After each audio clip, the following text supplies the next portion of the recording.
My husband left me for our housekeeper, the woman I trusted with my grandchildren, the woman I welcomed into my home, the woman who became part of our family. My name is Catherine. I'm 57 years old, and I live in Miami, Florida. 2 years ago, I discovered something that shattered everything I thought I knew about my marriage. But this story isn't just about the betrayal. It's about how long it took me to see what was right in front of me, how I ignored my instincts, how I convinced myself I was imagining things. You know that feeling when something seems off but you can't quite put your finger on it, when everyone tells you you're being paranoid so you stop trusting yourself. I lived that way longer than I should have.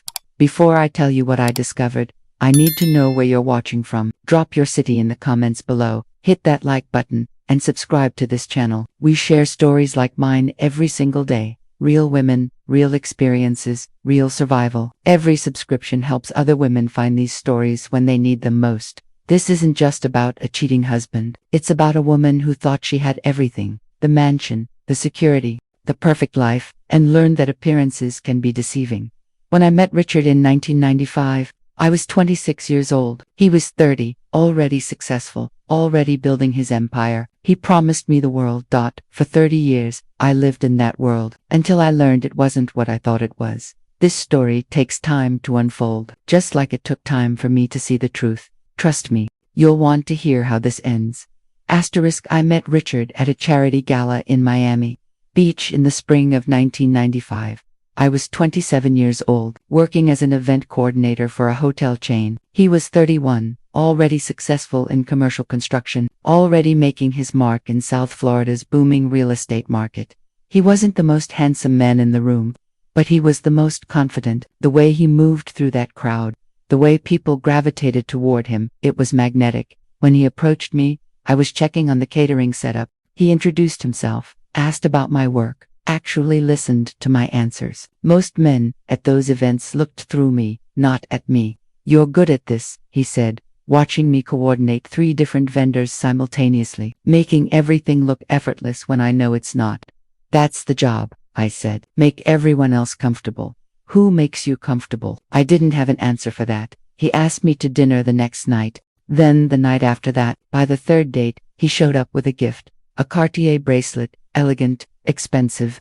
"Richard, this is too much. We barely know each other. I know enough. I know you're different, special, and I want you to know I'm serious about this." That was Richard's way. Grand gestures, expensive gifts, making you feel like you were the most important thing in his world. We dated for 6 months. He took me to the best restaurants, introduced me to his business partners, talked about our future like it was already decided. "I'm going to build you a house," he said one night over dinner. "A real house, something worthy of you. I don't need a mansion, Richard, but I need to give it to you. That's who I am. I provide, I take care of what's mine."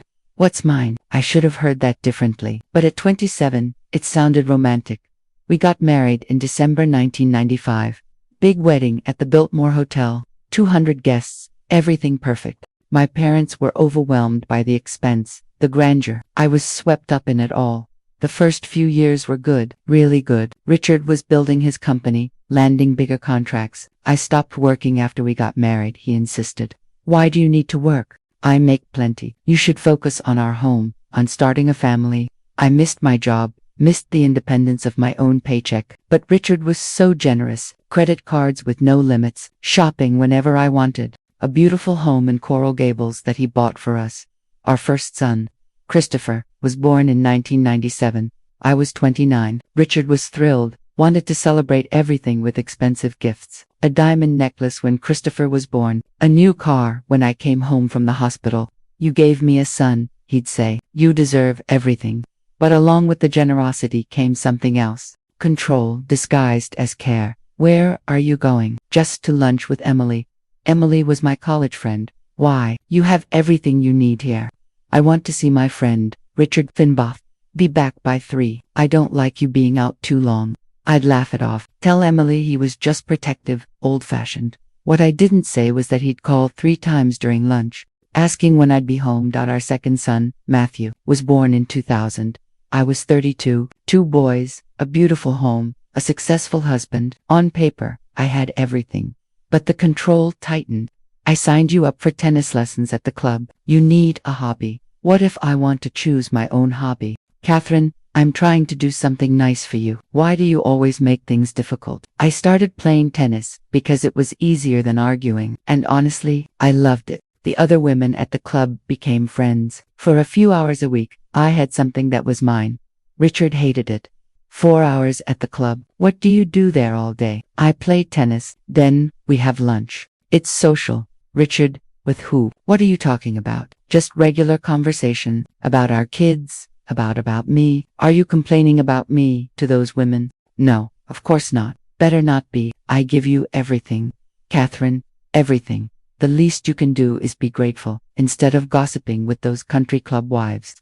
I stopped mentioning tennis, just went, came home, didn't volunteer information about my day.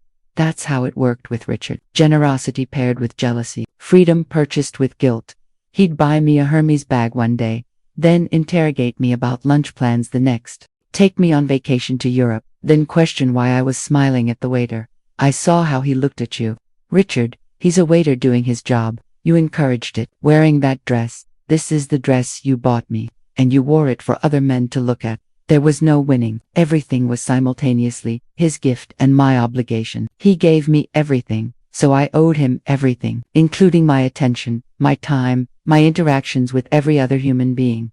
But I had the house, the lifestyle, the security, and I had my boys. Christopher and Matthew were everything. Being their mother was purpose enough. Richard was a good father in his way. Provided for them, made sure they had the best schools, the best opportunities. He wasn't affectionate, wasn't hands-on with diapers or homework or bedtime routines. That was my job. His job was to provide, to build his empire, to make money. And he was good at it. By 2005, when I was 37, Richard's company was worth millions. We moved to a bigger house, not just big a mansion, 8 bedrooms, pool, tennis court, gym, guest house. See what I built for you. He said the day we moved in, this is what you deserve, what I deserve, like I'd earned it, like I was an employee being rewarded for good performance. But I loved that house. I made it a home. Every room, I decorated carefully. The garden, I planned every plant. It was mine in a way nothing else was, except it wasn't mine. The deed was in Richard's name only.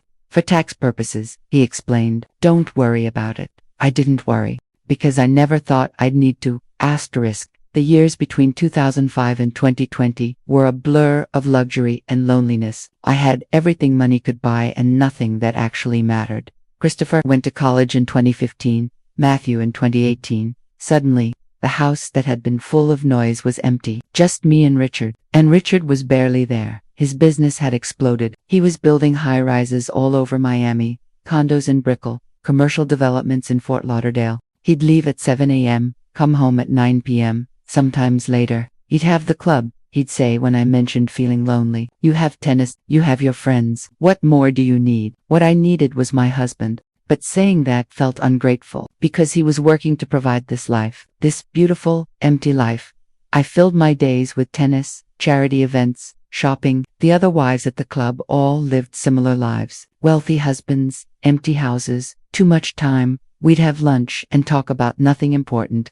Complain about contractors, discuss vacation plans, compare notes on interior designers. One afternoon, my friend Patricia said something that stuck with me. Do you ever feel like we're all just expensive accessories, like nice cars or watches? Everyone laughed uncomfortably, changed the subject. But she was right. I was an accessory. The beautiful wife who made Richard look successful, who hosted his dinner parties, smiled at his business partners, wore the right clothes to the right events. When I turned 50 in 2018, Richard threw me a massive party, 300 guests at the country club, champagne tower, live band, a Rolex as a gift.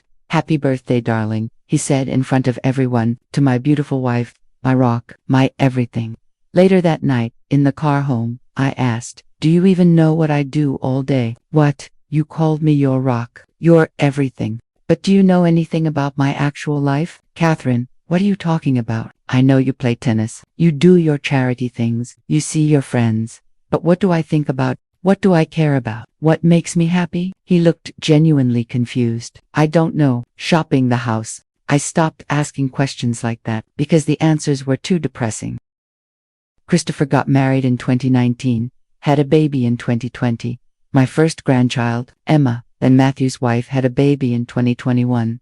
My grandson, Lucas. Suddenly, I had purpose again. Being a grandmother felt like coming back to life.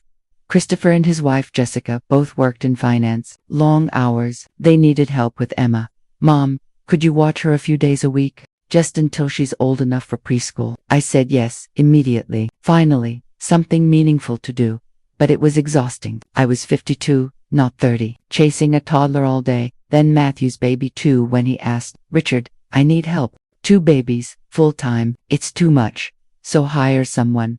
A nanny or a housekeeper who can help with the kids. Whatever you need, we can afford it. That's how Sophia came into our lives. It was March of 2022. I was 54. Richard was 58. The agency sent several candidates. Sophia was the last interview. She was 32, from Colombia, had been in the US for 5 years. She'd worked for 2 other families, had good references. She was pretty. That was the first thing I noticed. Long dark hair, warm brown eyes, fit. She wore simple clothes but carried herself with confidence. I love children, she said in slightly accented English. They are my passion. I treat them like my own. Something about her felt off. I couldn't place it. The way she looked around our house, not impressed. Exactly. More like evaluating. But her references were perfect, and I was desperate. When can you start? Tomorrow, if you need. She moved into our guest house that week. Small apartment above the garage, her own space. Those first few months were amazing. Sophia was wonderful with the kids. Patient, creative, energetic. Emma and Lucas loved her, and she was helpful with me. Noticed when I was tired, would suggest I rest while she handled everything. Mrs. Catherine, you do too much. Let me help. You already help so much. Then let me help more. I can cook dinner sometimes. Light cleaning. Whatever you need. Richard loved her too, in a way that should have warned me. That Sophia, she's a hard worker, he'd say. Not like other people we've hired. She actually cares. He started coming home earlier, not for me, to see the kids, to talk to Sophia about their day. How were they today? Very good, Mr. Richard. Emma learned to count to 20. Lucas took 3 steps. He'd smile, actually smile. Something he rarely did anymore. I told myself I was imagining things, that I was being paranoid, that Richard was just being friendly to our employee.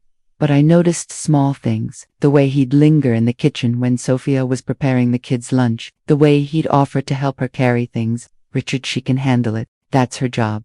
I'm just being helpful. Catherine, don't be rude. Rude. I was being rude for noticing my husband was too interested in our 32-year-old housekeeper.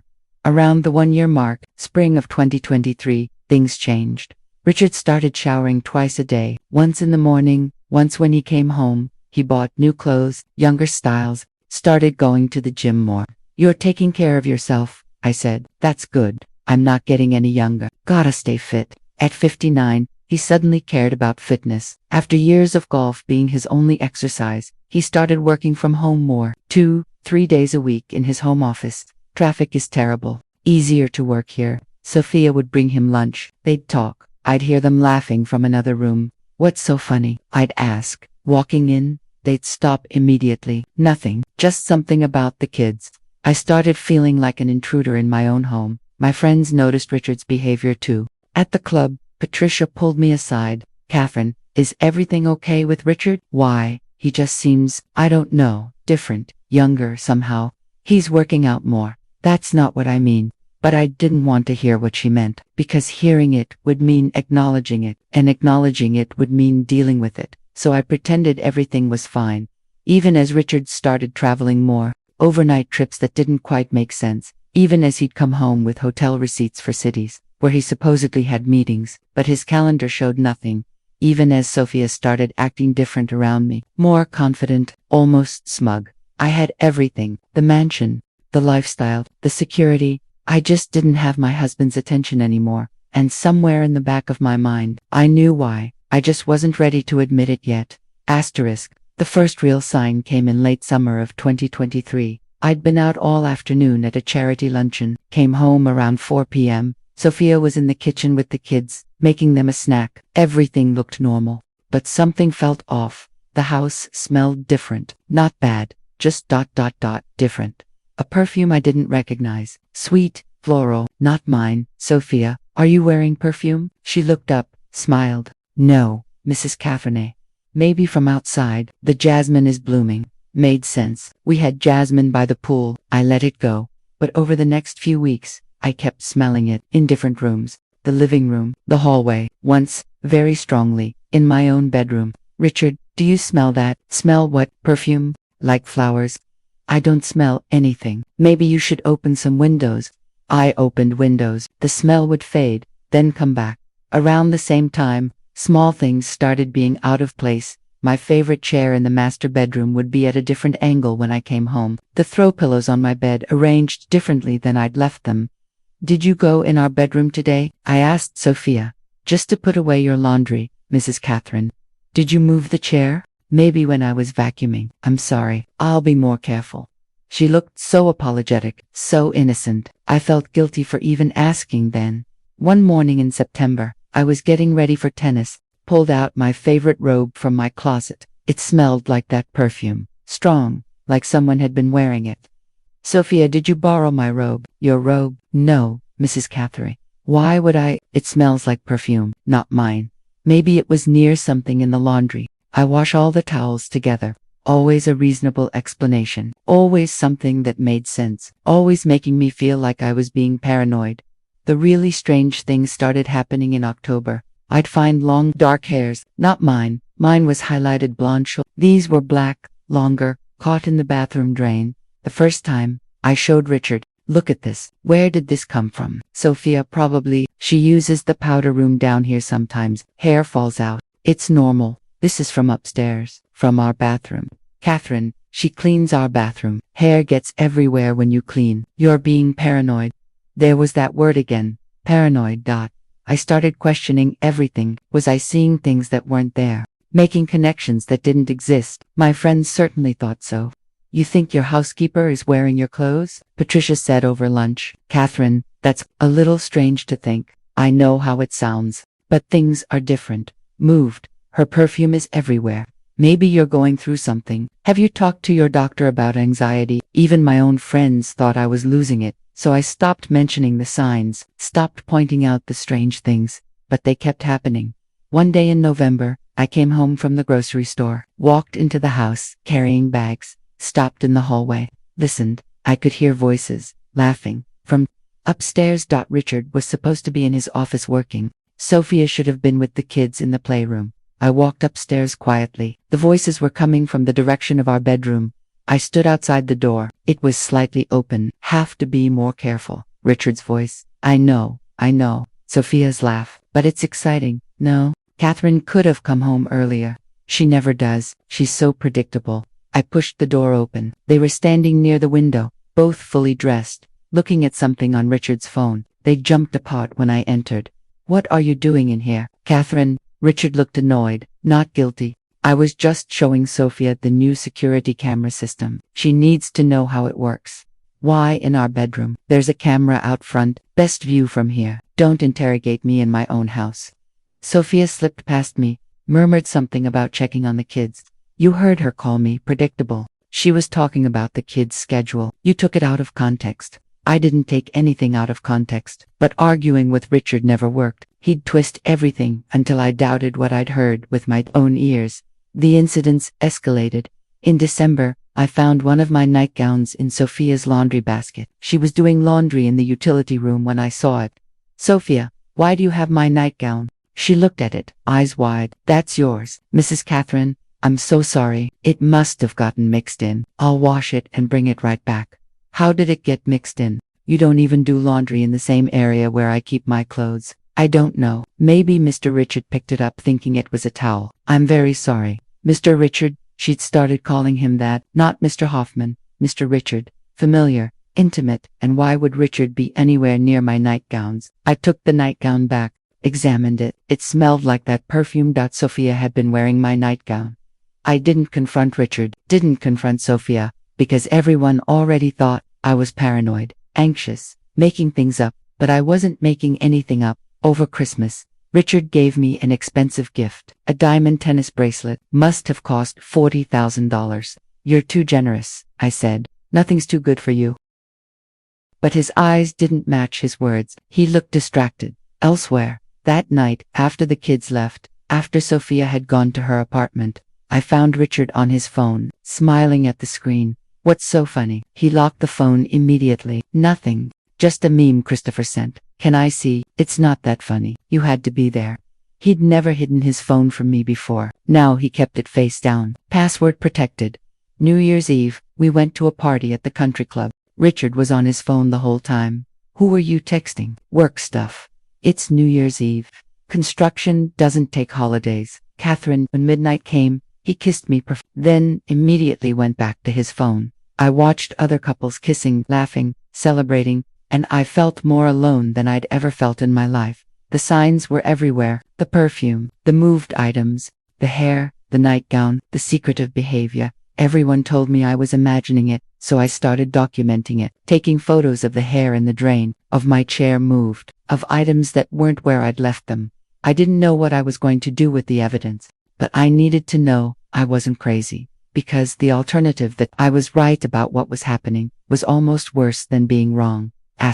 January of 2024 started with Richard announcing he needed to travel more. The Boca project needs my attention. I'll be staying up there 2-3 nights a week. Boca Raton is 40 minutes away. The traffic. Catherine, it's easier to stay at a hotel, get early starts. He'd never stayed at hotels for local projects before, but I didn't argue. What was the point? The nights he was in Boca, Sophia would stay late to help with the kids' dinner. She'd say, so you don't have to do everything alone. Thoughtful, considerate, except I'd find evidence that contradicted her concern. One evening when Richard was supposedly in Boca, I was upstairs reading, heard splashing from the pool. I looked out the window. Sophia was in the pool, in the dark, alone, or so I thought. I went downstairs, walked outside. She saw me, smiled, waved. Mrs. Catherine, the water is so nice tonight. I hope you don't mind. Of course not. I was about to go back inside when I noticed a second wine glass on the pool deck. 2 glasses, 2 towels. Were you expecting someone? What? Oh no. Sometimes I have 2 glasses of wine. Bad habits. She laughed. But her eyes weren't laughing. They were calculating, seeing if I'd push. I didn't. Went back inside, but I stood at the window watching. 5 minutes after I went inside, a door opened. From our pool house, a figure came out. Male, in the shadows. I couldn't see clearly, but I knew that build. Richard. He walked to the pool, said something to Sophia. They both looked toward the house, toward my window. I stepped back, heart pounding. Richard was supposed to be in Boca. He was in our pool house, with Sophia. I should have confronted them right then, walked back outside, demanded answers. Instead, I went to my room, locked the door, sat on my bed shaking. Because if I confronted them, I'd have to deal with the truth, and the truth would destroy everything, so I pretended I hadn't seen anything. The next morning, Richard came home around 8 a.m. Morning. How was Boca? Fine, productive, the project's moving forward. He looked freshly showered, rested, not like someone who'd been working late. I'm going to play tennis, I said. Clear my head, have fun. At the club, I told Patricia everything. The pool, the wine glasses, the figure from the pool house. Catherine, you need to hire a private investigator. This isn't paranoia anymore. This is evidence. Document everything. Get proof. Protect yourself. I don't want proof. I want to be wrong. But what if you're not? I didn't answer, because I knew I wasn't wrong. That week, more signs appeared. I found the door to the gym unlocked one morning, early, around 6 a.m. I never used the gym that early. I walked in, 2 water bottles on the floor, towels on the bench. The smell of that perfume mixed with sweat.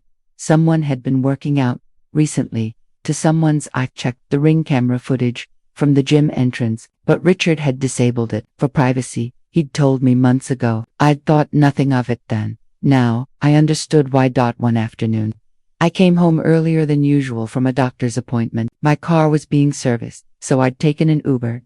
Walked into my own house quietly. No one knew I was home. Heard sounds from upstairs. Not talking, not quite laughing. Something else. Music. Very faint, coming from the master bedroom. My bedroom.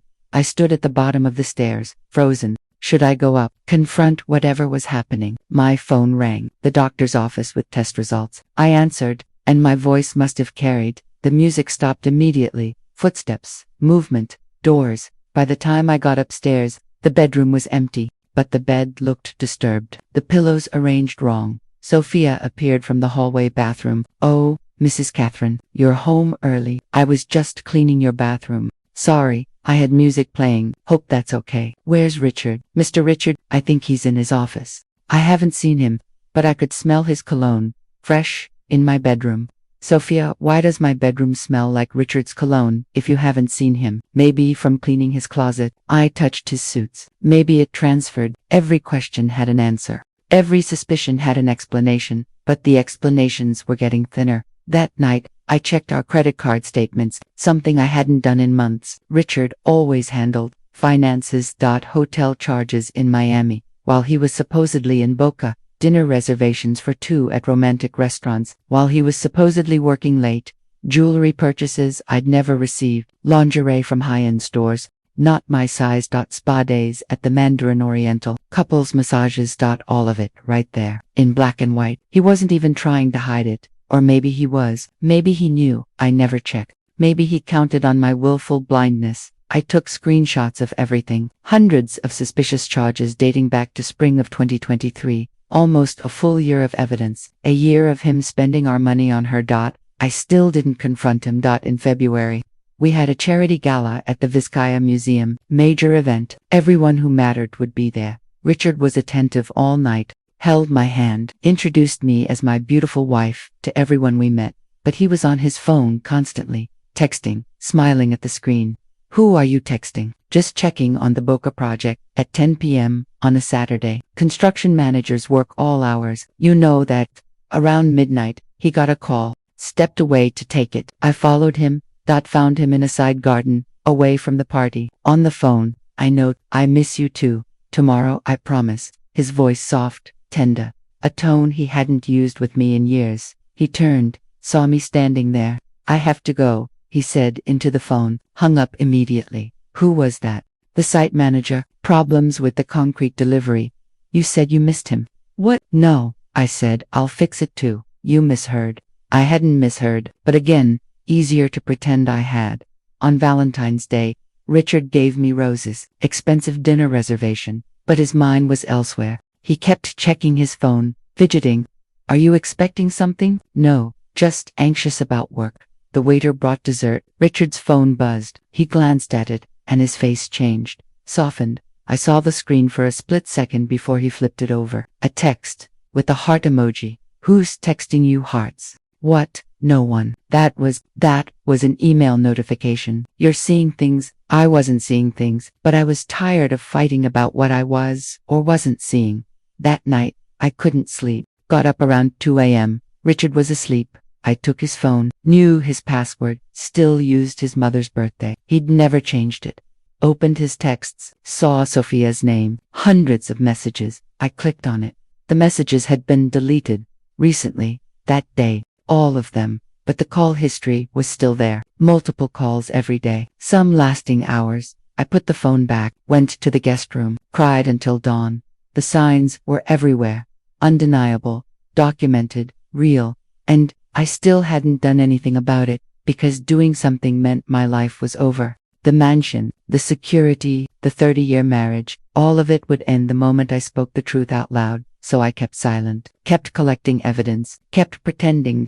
Until the day I couldn't anymore. March came with unusually warm weather, the kind of Miami heat that arrives early and stays late. I was 56 years old, had been married for almost 29 years, and I was living like a stranger in my own home. Richard announced another trip, Fort Myers this time, new development. "I'll be gone Wednesday through Friday, 3 days. It's 2 hours away. Catherine, makes more sense to stay there." Of course it did. He left Wednesday morning, kissed my cheek absently. "See you Friday night." I watched his car pull away. Then I did something I'd never done before. I called the project manager in Fort Myers, Robert, a man who'd worked with Richard for years. "Hi Robert, it's Catherine Hoffman. Quick question about the Fort Myers project. Richard left his iPad here and I wanted to drop it off. Which hotel is he staying at?" Silence on the other end. "Mrs. Hoffman, there is no Fort Myers project. We finished that last summer." My stomach dropped. Oh, I must have gotten confused. "Thanks, Robert." I hung up, sat there staring at my phone. No Fort Myers project. So where was Richard really going? I could have hired that private investigator Patricia kept suggesting, could have followed him, could have done 1,000 things. Instead, I did nothing. Again, because part of me still didn't want to know for sure. That Wednesday evening, Sophia asked if she could leave early. My cousin is sick. I want to visit her in the hospital. Of course, Gove, the kids aren't here today anyway. She left around 6 p.m. I was alone in the house. Around 8, I decided to take a bath. My bathroom, the master bathroom with the soaking tub I loved. Walked in, turned on the lights. The tub was wet, recently used, and there was that perfume again, strong, mixed with Richard's cologne. A long dark hair on the edge of the tub. They'd been here recently, while I was downstairs watching TV. My hands started shaking. This wasn't paranoia. This wasn't anxiety. This was real. They were using my home, my spaces, while I was here. I cleaned the tub, scrubbed it like I was scrubbing away the evidence, like if I cleaned hard enough, it wouldn't be true. Thursday, Sophia came back. How's your cousin? Much better. Thank you for asking. She looked rested, relaxed, like someone who'd had a good night. Did you sleep at the hospital? What? Oh no. I came home, late, though, very tired, but she didn't look tired. She looked satisfied. That afternoon, I went through the guest house, Sophia's apartment. I'd never snooped before, never violated her privacy, but I wasn't thinking clearly anymore. Found my perfume on her dresser, the expansive Chanel Richard had given me for Christmas, nearly empty, a silk scarf of mine, designer, one I'd been looking for, and in her closet, on a hanger, one of my dresses, a red cocktail dress I'd thought I'd misplaced. She wasn't just sleeping with my husband, she was becoming me, wearing my clothes, using my things, taking my place piece by piece. I took photos of everything, added them to my growing collection of evidence, then I put everything back exactly as I'd found it, left no trace that I'd been there. Friday night, Richard came home from his fake trip, brought me flowers. Miss me, always. He smelled like hotel soap, but not a hotel I recognized. Something floral, familiar. Like the guest house. We had dinner. He talked about the project in Fort Myers, specific details about problems they were having, completely fabricated. He'd gotten good at lying. Or maybe he'd always been good at it and I just hadn't noticed. How were the kids this week? Good. Emma's starting to read. Lucas is walking more steadily, and so she managing okay. Sophia's fine, very helpful as always. His eyes brightened when I said her name, just slightly, but I saw it. You know, we're lucky to have her. Some of the guys at the club, their help is so unreliable. We are lucky, I agreed. We were talking about her like she was just hired help, when we both knew she was something else entirely. That weekend, we had a dinner party, 6 couples from the club, catered affair. Sophia helped with serving. I watched Richard watch her. The way his eyes followed her movements, the way he'd find excuses to go to the kitchen where she was. And I watched her watch him, the secret smiles, the knowing looks they were performing for me. Both of them, pretending, playing roles, and I was the only one who didn't know all my lines. One of the wives, Linda, cornered me in the bathroom. Catherine, I don't know how to say this gently, so I'm just going to say it. Richard and your housekeeper. Everyone's noticed. Noticed what? The way they look at each other. Honey, I'm telling you, as a friend, people are talking. Let them talk. Catherine, thank you for your concern. Linda, but everything's fine. Went back to the party, smiled, played the perfect hostess, let everyone think I was oblivious. But better to look naive than to look like a woman whose husband was cheating with the help in front of all their friends. The party ended. Sophia cleaned up. Richard helped her, said it was late. She shouldn't have to do it alone. I went to bed, lay there in the dark. Listened to them downstairs, their voices, their laughter. Fell asleep listening to my husband flirting with another woman in my own home. The next morning, Sunday, Richard announced he was going golfing. Be back around 2. He left. Sophia arrived at 9 to watch the kids. Except there were no kids. Christopher and Jessica had taken them to Disney for the weekend. Why are you here? I asked Sophia. The kids aren't here. Oh, I forgot, Mrs. Catherine. I'm sorry. Should I go? Actually, can you help me with something? I'm organizing the master closet. Need another set of hands. Of course, we went upstairs together, to my bedroom, my closet. I'm purging old clothes, I said. Anything I haven't worn in a year. Help me decide what to keep. I pulled out the red dress, the one I'd found in her apartment. What about this one? Her eyes flickered. Recognition. Fear. Then smooth over. Beautiful dress, you should keep it. I thought I'd lost it, but I found it. In an interesting place, really. Where? Your apartment. She went still. My apartment. I was looking for something I'd lent you. Found several of my things. Mrs. Catherine, I can explain. Please do. Sometimes, when you're not home, I try on your clothes. I know it's wrong. I admire your style. Want to be like you. I'm sorry. Want to be like me. Or want to be me. And my perfume. I took a little, just to feel closer to the family. I know it's inappropriate. I'll replace it. Every excuse was smooth, practiced, like she'd been ready for this conversation. Sophia, I'm going to ask you a direct question, and I want a direct answer, of course. Are you sleeping with my husband? She looked me straight in the eye, didn't hesitate. No, Mrs. Catherine, no. How could you think that? Mr. Richard loves you. I would never disrespect you that way. And there it was, the lie, direct, unflinching. She was better at this than I'd thought. Okay, I said. Thank you for being honest. Always. Mrs. Catherine, always. She left shortly after. Emergency. Something she forgot to do. I stood in my closet, surrounded by expensive clothes, in my mansion, in my life. And I knew 3 things for certain. 1. They were absolutely having an affair. 2. Sophia was not some innocent victim. She was calculating. Strategic. Wanted this. 3. I couldn't live like this anymore. Something had to break. I just didn't know it would break the very next day. Monday morning, March 18th, 2024. A date I'll never forget. I woke up with a migraine, the kind that makes light hurt, makes thinking difficult. Richard had already left for work, or so he said. These days, I never knew where he really was. I'm not feeling well, I texted Sophia. Can you come later today? Around noon. Of course, Mrs. Catherine. Feel better. I took medication, tried to sleep, couldn't. The migraine pulsed behind my eyes. Around 10 a.m., I decided a bath might help. Drew the water, added salts, dimmed the lights. Soaking in the tub, I heard something. A sound from downstairs, the front door. But Sophia wasn't due until noon. Maybe she'd come early to help. I got out, dried off, put on my robe, started down the stairs. Heard voices, low, coming from the living room. Richard's voice, double quotes. Told you she's not feeling well. She'll stay upstairs all day. Sophia's laugh. You always worry so much. Because I have to. If she finds out, she won't. She never does. She sees what she wants to see. I froze on the stairs. They were in my living room, together. When they thought I was incapacitated upstairs, I should have walked in right then. But something made me wait. Listen, I hate this, Richard said, sneaking around in my own house. Then tell her, divorce her, we can be together for real. It's complicated. The money, the business, everything's in both our names, not the house. No, I made sure of that years ago. My house, the house I'd lived in for almost 20 years, that I'd decorated, maintained, loved, not in my name. When? Sophia asked. When can we stop hiding? Soon, I'm working on it. My lawyer is structuring everything so she gets as little as possible. His lawyer, he'd already consulted a lawyer, was already planning to leave me. I love you, Sophia said.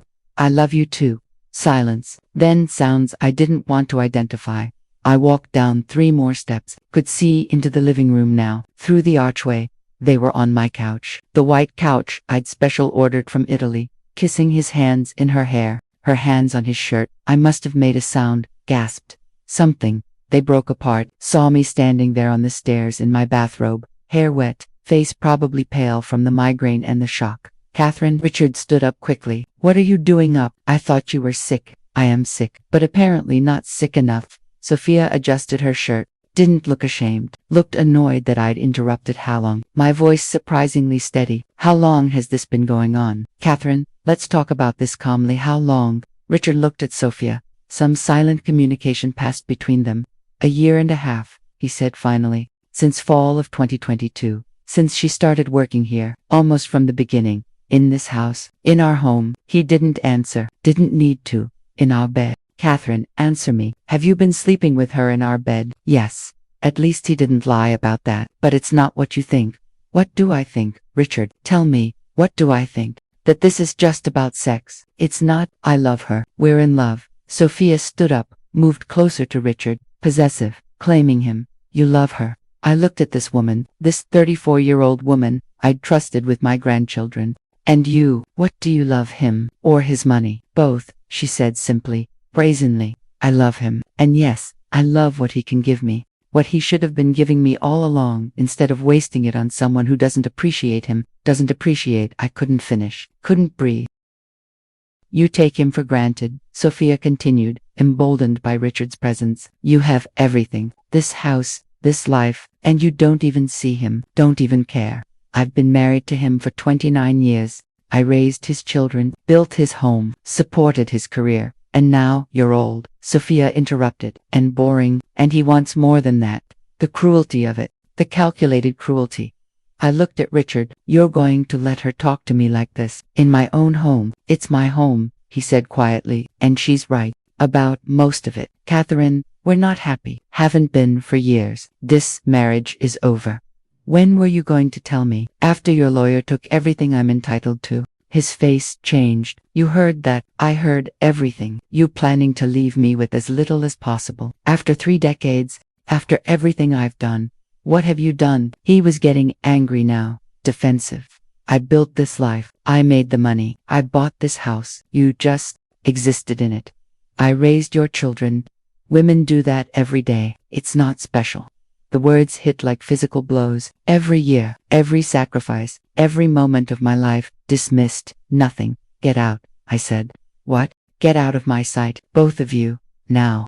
Catherine, this is my house. I don't care. Get out before I call the police and tell them you're trespassing and having an affair with our employee in front of me. You can't watch me. I pulled out my phone, started dialing 911. Richard grabbed Sophia's hand. Let's go. She's being hysterical. They walked past me. Sophia's shoulder brushed mine, deliberate, marking her territory. At the door, Richard turned. I'll have my lawyer contact you. Don't touch anything. Don't move any money. This will go easier if you cooperate. Get out. They left. I heard his car start, drive away. I stood in my foyer, in the house I'd lived in for 20 years, that apparently wasn't mine. In the marriage I'd devoted 30 years to, that was apparently over.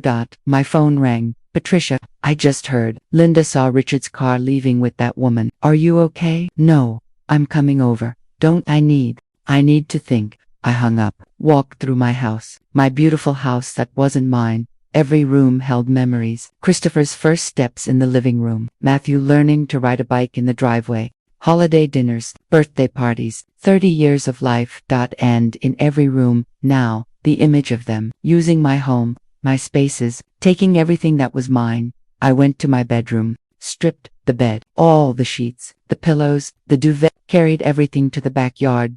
Found lighter fluid in the garage, poured it over the expensive linens, lit a match, watched it burn. While 30 years of my marriage burned with it. I didn't sleep that night. Couldn't. Every time I closed my eyes, I saw them, on my couch, in my home, laughing about how predictable I was. Tuesday morning, I called a lawyer. Not just any lawyer, the best divorce attorney in Miami, Margaret Chen. I'd heard about her at the club, the woman who destroyed cheating husbands in court. Mrs. Hoffman, I've been expecting your call. Your husband contacted me 3 months ago. I declined to represent him. Conflict of interest. I'd already decided if this marriage ended, I wanted to represent you.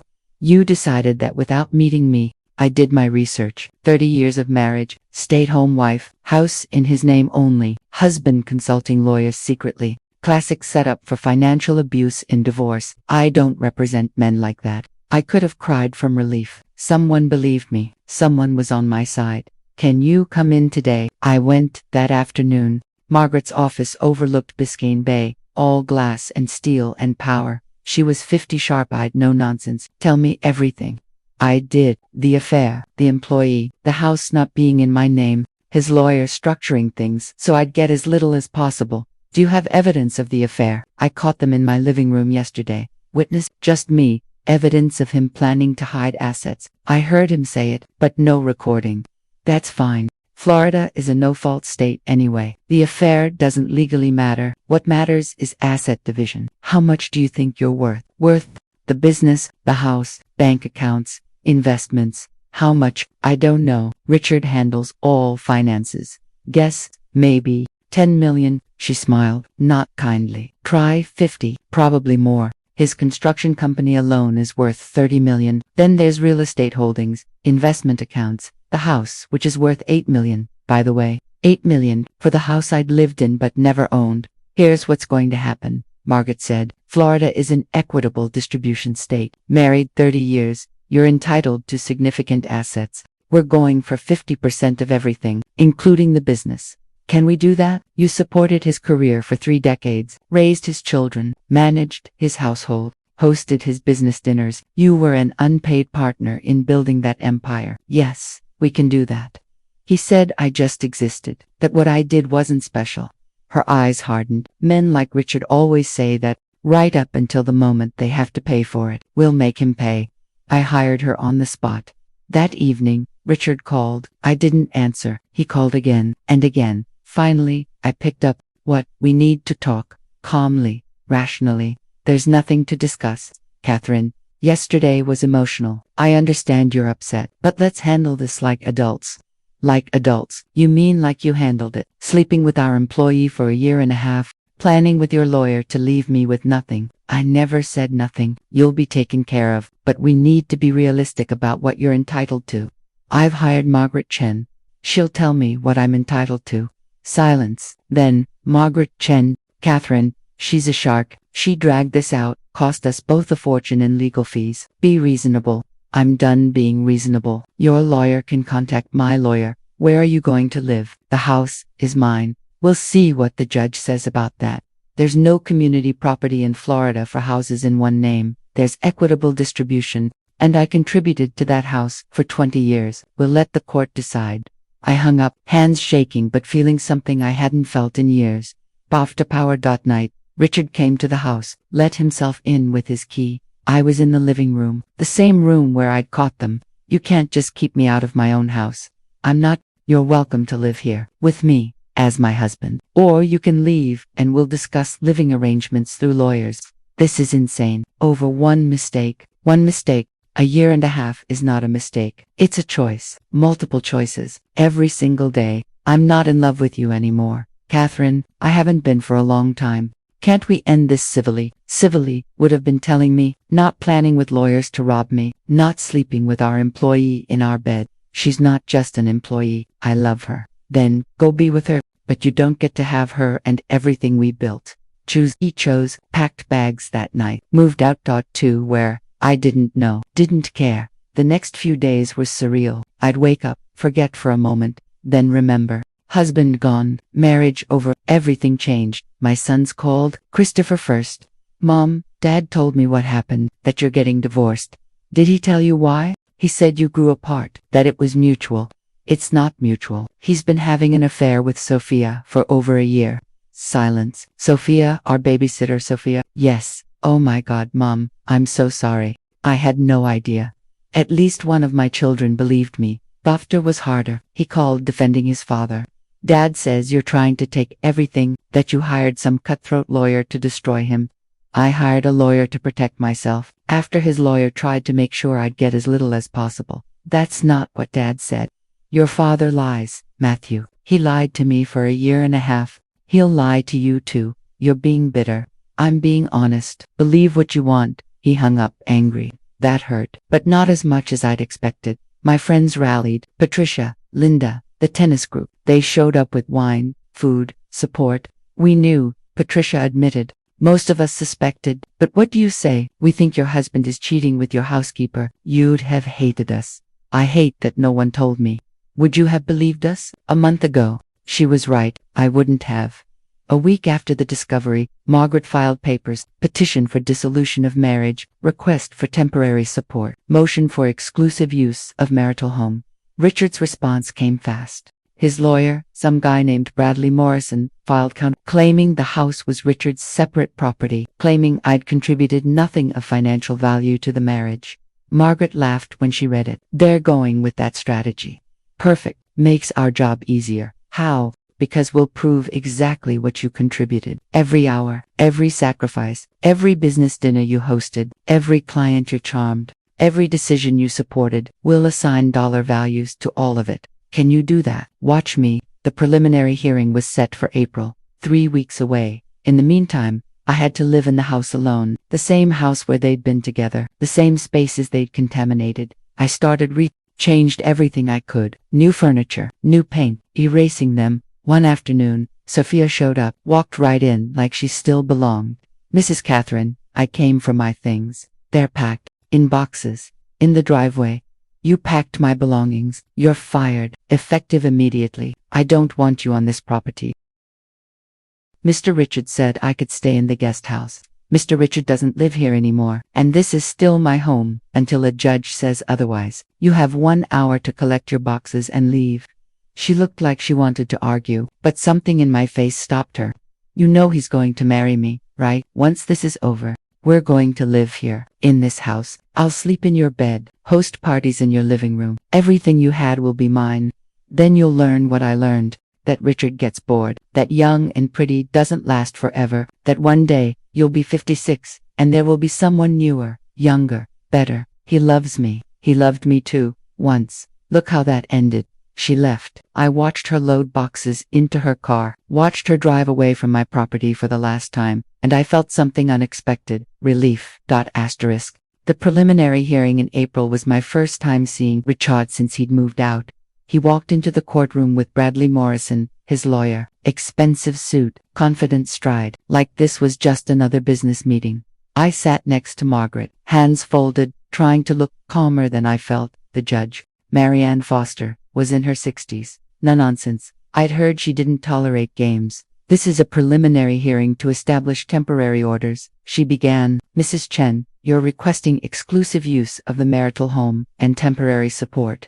Mr. Morrison, your client opposes both. Let's hear arguments. Margaret stood. Your Honor, Mrs. Hoffman has lived in that home for 20 years. She has no other residence. Meanwhile, Mr. Hoffman has ample resources to secure alternative housing and has, in fact, already done so.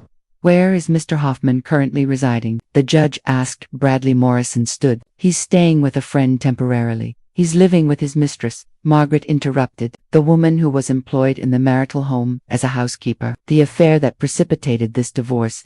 Your Honor, Florida is a no-fault state. The affair is irrelevant. It's relevant to credibility, Margaret countered. Mr. Hoffman's mistress worked in that home. My client should not be forced to leave her residence while he lives with the woman he cheated with. Judge Foster looked at Richard. Mr. Hoffman, are you residing with a woman you had an extramarital relationship with? Richard stood. Your Honor, my personal life. Yes or no? Yes. Then Mrs. Hoffman gets exclusive use of the home pending trial. Temporary support. Mrs. Chen, what are you requesting? $15,000 monthly, to maintain the lifestyle she's accustomed to. Your Honor, that's excessive, Bradley argued. Mrs. Hoffman has no expenses. The house is paid off. She has credit cards that Mr. Hoffman can cancel at any moment, Margaret said. She needs independent funds. The judge granted $10,000 monthly, temporary, pending final division. As we left the courtroom, Richard caught my arm. $10,000 a month. For what? You don't work. I worked for 30 years. I just wasn't paid. This is ridiculous. Catherine, you're going to bleed me dry because you're hurt and angry. No. I'm going to get what I'm owed because I earned it. Margaret pulled me away before I could say more. Over the next few months, the discovery process was brutal. Both sides requested financial documents, communications, evidence of assets. Margaret's team was thorough. They found everything. Richard's construction company, worth $32 million. Real estate holdings, 14 properties. Total value, $18 million. Investment accounts, $6 million. The house, appraised at $8.2 million. Total marital assets, approximately $64 million.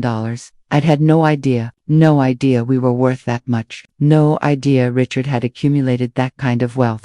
This is what you helped build, Margaret said. While you raised his children and managed his home, he built this empire. You're entitled to half. But Richard's team argued I was entitled to nothing, filed motion after motion claiming the business was his separate property, that the real estate was purchased with his income, that I'd contributed nothing of value. Margaret's response was brilliant. She hired an economist, Dr. Patricia Ruiz, specialist in valuing unpaid domestic labor. Dr. Ruiz calculated what it would have cost Richard to replace me, childcare for 2 children, for 18 years. household management, personal assistant services, hosting and social coordination for business development, property management. Her report concluded $3.4 million. That's what my labor was worth over 30 years. Of course, Margaret noted in her filing, we're not asking for $3.4 million. We're asking for 50% of assets built during the marriage, which Mrs. Hoffman's labor made possible. The judge ordered mediation in July, 4 months after the discovery. We sat in a conference room, Richard and Bradley on one side, Margaret and me on the other, a mediator in the middle. Let's try to reach an agreement, the mediator began. Mr. Hoffman, what are you offering? $5 million, the house, and $5 million. She keeps her jewelry, and her car. I almost laughed. $5 million out of 6.4, that's 7%, Margaret said flatly, of assets accumulated during a 30-year marriage. No, the business is mine, Richard insisted. I built it. With her support, while she raised your children. Being a mother isn't a job. Tell that to the nannies making $60,000 a year, Margaret shot back. Tell that to the household managers making the personal assistants making 80. She did all those jobs, simultaneously, for free. I gave her everything, the house, the lifestyle, credit cards with no limits. You gave her access to marital assets. That's not generosity. That's baseline. She's entitled to half. We went back and forth for 6 hours. Richard wouldn't budge beyond $8 million. Margaret wouldn't accept less than 20-5. Mediation failed. See you in court, Margaret said as we left. The trial was set for October, 6 months away. In the meantime, life continued in strange ways. I was living in the house alone, had money from the temporary support, started rebuilding myself. Took up painting, something I'd loved in college but abandoned when I got married, traveled, Paris, London, places Richard had always said were too touristy or not worth the expense. Started therapy. Dr. Sarah Martinez, she specialized in women recovering from financial abuse in marriages. You were systematically cut off from financial knowledge and independence, she explained. That's economic abuse. Even if he was generous with spending, controlling all the knowledge and access is a form of control. I hadn't thought of it that way, but she was right. In September, a month before trial, Richard's lawyer called Margaret. My client wants to settle. I'm listening. $20 million. Mrs. Hoffman keeps the house, gets $20 million in cash and investments. Margaret called me. They're offering $20 million plus the house. That's about 45% of total assets. Why are they offering now? Because they know they'll lose at trial. Judge Foster doesn't like cheaters, especially ones who hide assets. Richard's better off settling. What do you think I should do? I think you should accept. Yes, you might get more at trial, but you might get less. And trial means more time, more stress, more money in legal fees. $20 million is a good settlement. I thought about it, thought about what I wanted. Not revenge, not anymore. Just freedom. Accept it, I told her. The settlement was finalized in late September. Papers signed, assets transferred. I got the house, $20 million in cash and stock, my jewelry, my car, and my freedom. Richard got his business, the real estate holdings, his reputation barely intact, and Sophia. He got Sophia. They got married in November. Small ceremony. I heard about it from Christopher.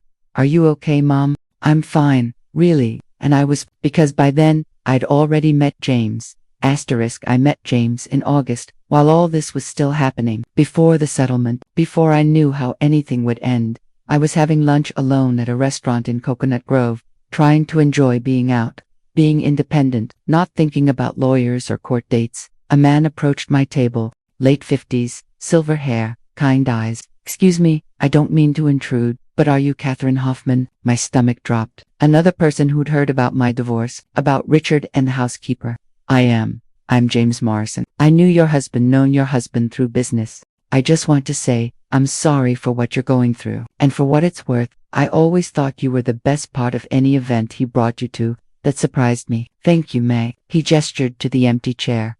We talked for 2 hours. He owned a boutique hotel in South Beach, had been divorced himself 10 years prior.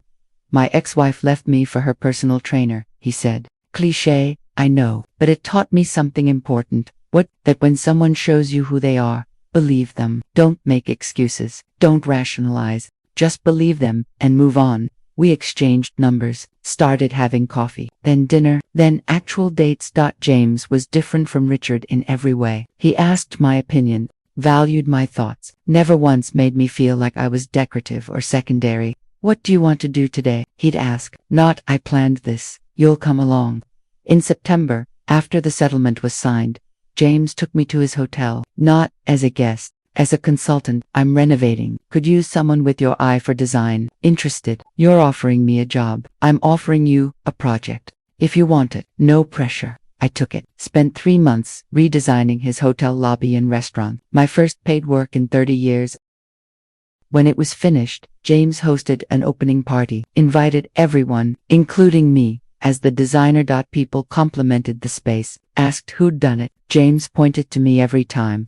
Catherine Hoffman, she's brilliant. No one had called me brilliant in decades. I'm 57 years old now. It's been almost a year since my divorce was finalized. I still live in the house, but it's different now. I've redecorated completely. New furniture, new art. It's mine in every sense of the word now. The deed has my name, just my name. James and I are together. We don't live together. Maybe we never will, and that's okay. I've learned I don't need to merge my life with someone else's to be happy. We travel together, have dinner several times a week. He respects my independence, never questions where I'm going or who I'm with, treats me like an equal partner, not a possession. I've taken on 2 more design projects, small boutique hotels, word spreads in Miami. I'm building something. At 57, a career I'd abandoned at 20-7. My relationship with my sons is complicated but improving. Christopher brings the grandkids over regularly. Matthew is slowly coming around, seeing his father more clearly now. As for Richard and Sophia, I heard through friends, they're struggling. Turns out, living on less money than you're used to is hard. Richard's business took a hit after the divorce. Losing $20 million in assets affects cash flow. And Sophia, she got what she wanted. The man, the ring, just not the lifestyle she'd expected. I don't feel vindicated by their struggles. I feel nothing. They're strangers to me now. If you're watching this and you see yourself in my story, if you're being told you contribute nothing, that you should be grateful for what you're given, that your work has no value, please hear this. You deserve equity. You deserve respect. You deserve to know what you're worth. Document everything. Know your assets. Don't wait 30 years like I did. I want to know where you're watching from. Drop your city in the comments below. And if this story resonated with you, please subscribe. We share stories like mine every day. Real women, real transformations, real survival. My husband left me for our housekeeper. He thought he was trading up, getting someone younger, prettier, more grateful. What he actually did was set me free. My name is Catherine. I'm 57 years old, and for the first time in my adult life, everything I have is actually mine, including my future. Asterisk,